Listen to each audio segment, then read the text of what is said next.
The presiding officers of every polling station shall input the number of votes cast after every 2 hours to ensure that voting percentages which are being relayed through the media to the public at large is by and large accurate.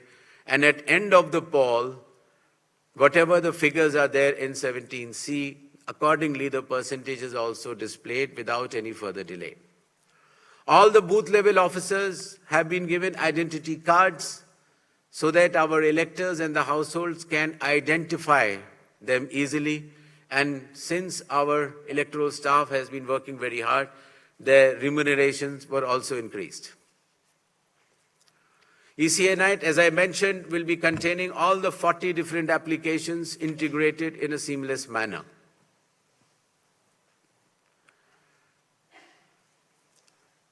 In another initiative to enhance transparency, the postal ballots will be counted 2 rounds before the EVMs.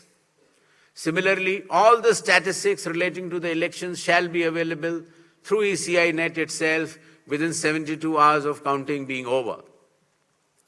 In case of any difference because of typographical errors between 17C, which is given at the polling stations, to all the polling agents who are present, and the EVM count, if there is a difference, the VVPATs of that EVM shall mandatorily be counted.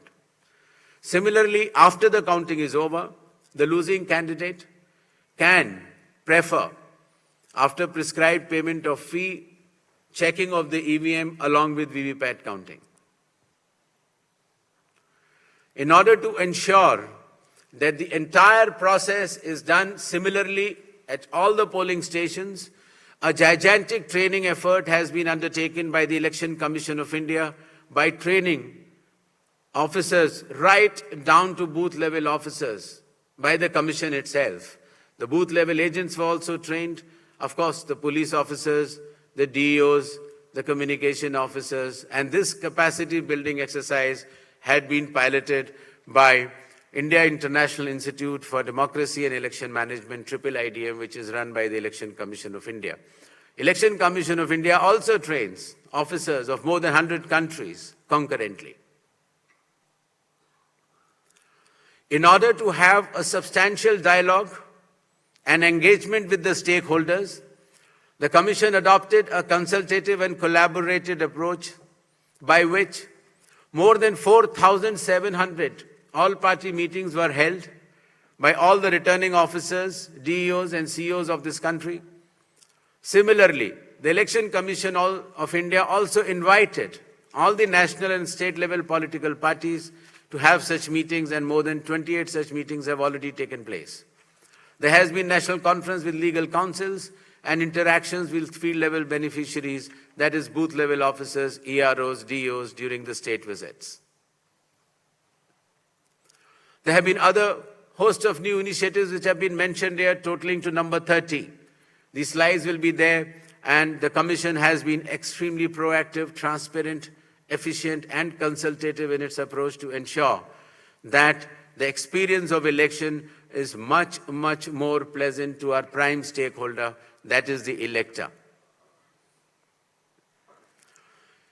Considering that India has been the mother of democracies and the largest of them all, with the most transparent elections taking place, the international idea is now currently being chaired by India.